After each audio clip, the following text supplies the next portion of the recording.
Njihet si mbretëresha e bimëve, mjafton një filxhan nga ky lëng dhe do befasoheni.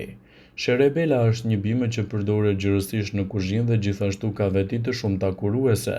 Është një ilaç i shkëlqyer për pastrimin e gjakut, forcimin e sistemit kardiovaskular, stimulon qarkullimin e gjakut, lufton inflamacionin si dhe komplikacionet. Nga ana tjetër, shafrani indiz ka veti antibakteriale që do të thotë se shkatron qelizat e dëmshme dhe viruset nga trupi. Është një përbërës i domosdoshëm i shumë përgatitjeve kundër ftohjes, infeksioneve respiratore e të tjera. Është gjithashtu e përdorur në lehtësimin e komplikacioneve të gjirit, prostatës, zorës së trashë dhe të mushkërive. Mjekësia popullore rekomandon si një zgjidhje shumë të fuqishme duke kombinuar sherebelen me qumshtin, shafranin e indiz dhe mjaltin.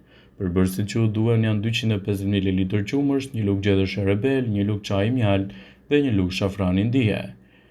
Shtoni në tenxhere të vogël qumshtin dhe sherebelen dhe i vendosni në zjarr. Mbuloni me kapak, i zjeni për 15 minuta, largojeni tenxheren nga zjarri, shtoni mjaltin dhe shafranin e indiz, i trazoni dhe pini të ngrohtë rreth 30 minuta para se të flini.